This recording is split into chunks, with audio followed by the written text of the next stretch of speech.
22তম আকাশ প্রদীপ উত্তোলনের সমাপনী দিনের বিশ্বর সকল প্রাণীর হিতসুখ মঙ্গলালয় আমি গান বিশেষ প্রার্থনার আগিয়ে সেই বিশেষ প্রার্থনা পাঠ গরিবের আগেন্দি ভগবান বুদ্ধরে প্রার্থনা করঙর বন্দনা করঙর পরম পূজ্য সেবক বুদ্ধ পূজ্য বনবান্তারে বন্দনা করঙর রাজবনবিহারর আবাসিক প্রধান তথা পূজ্য বনবন্তের শিষ্য সংঘ প্রধান শ্রদ্ধেয় প্রজ্ঞালঙ্কার মাস্টরের বান্তারে ইয়ত উপস্থিত হইয়া শ্রদ্ধেয় জ্ঞানপ্রিয় মহাষ্টবীর বান্তে সহ পূজনীয় ভিক্ষু সংঘরেও বন্দনা করঙর এবং আমার এই সমাপনী অনুষ্ঠানত আমার গর্বাউনের মধ্যে শ্রদ্ধেয় মনীষূষণ দা, শ্রদ্ধেয় গৌতম দা, দীপক কিশোদা এবং সবিদ্যান দা সহ সকল পুণ্যার্থী অনুরে মৈত্রীময় শ্রদ্ধা নমস্কার জানিনি মই বিশেষ প্রার্থনা ব্যাকুণর পক্ষতুন ফাট গরিবার জাঙর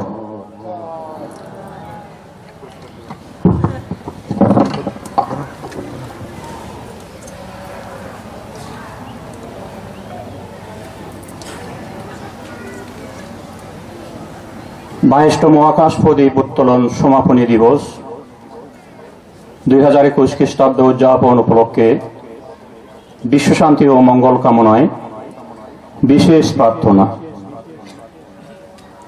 পূজ্যবন্তে সর্বপ্রথমে আমাদের সশ্রদ্ধ বন্দনা গ্রহণ করুন। জ্ঞাতে বা অজ্ঞাতে আমাদের কোনো অপরাধ অন্যায় হয়ে থাকলে তার জন্য আমরা করজোড়ে ক্ষমা প্রার্থনা করছি। পূজ্যবন্তে ও শ্রদ্ধেয় বন্তে সংঘ আজ 19/12/2021 খ্রিস্টাব্দ রোজ রবিবার আপনার উপদেশ বাণীর প্রতি গভীর শ্রদ্ধা রেখে প্রতি বছরে নিয়ে এবছরও 1 মাস ব্যাপী আকাশ প্রদীপ উত্তোলনের সমাপনী দিবস উদযাপন করছি।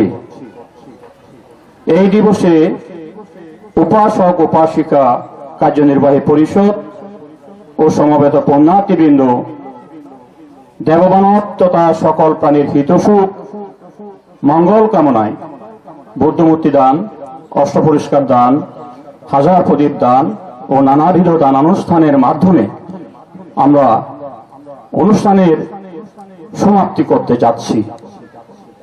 পরম শ্রদ্ধেয় বনবন্তে উপজনীয় ভিক্ষু সংঘের সমীপে আকুল প্রার্থনা আমরা যেন এই দান ও পুণ্যকর্মের প্রভাবে আগামীতে সুস্থ শরীরে অবস্থান করে মঙ্গলময় জীবনযাপন পূর্বক আকাশ প্রদীপ উত্তোলন সহ সকল প্রকার ধর্মীয় অনুষ্ঠানাদি আরো সুন্দর এবং সুশৃঙ্খলভাবে সম্পাদন করতে পারি।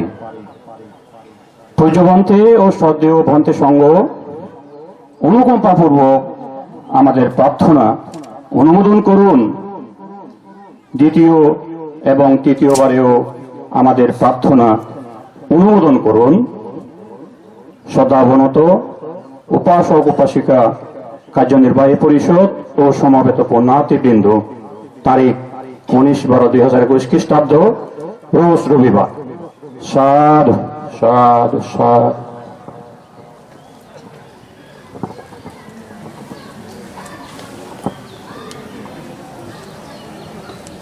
প্রার্থনা গোজার ব্যাকুণে জোরে জোরে সাধুবাদ দিব।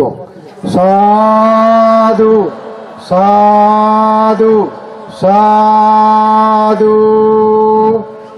যে প্রার্থনা নামে পড়িল গল্লং ব্যাকুণে সম্মিলিত ভাবে এই প্রার্থনা লই আমার জাগতিক দুঃখ যেন ব্যাকুণে আমি মুক্তি লাভ করি পারি।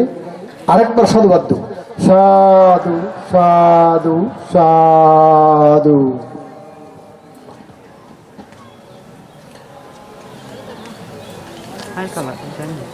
এর কোনো সমাপনী বক্তব্য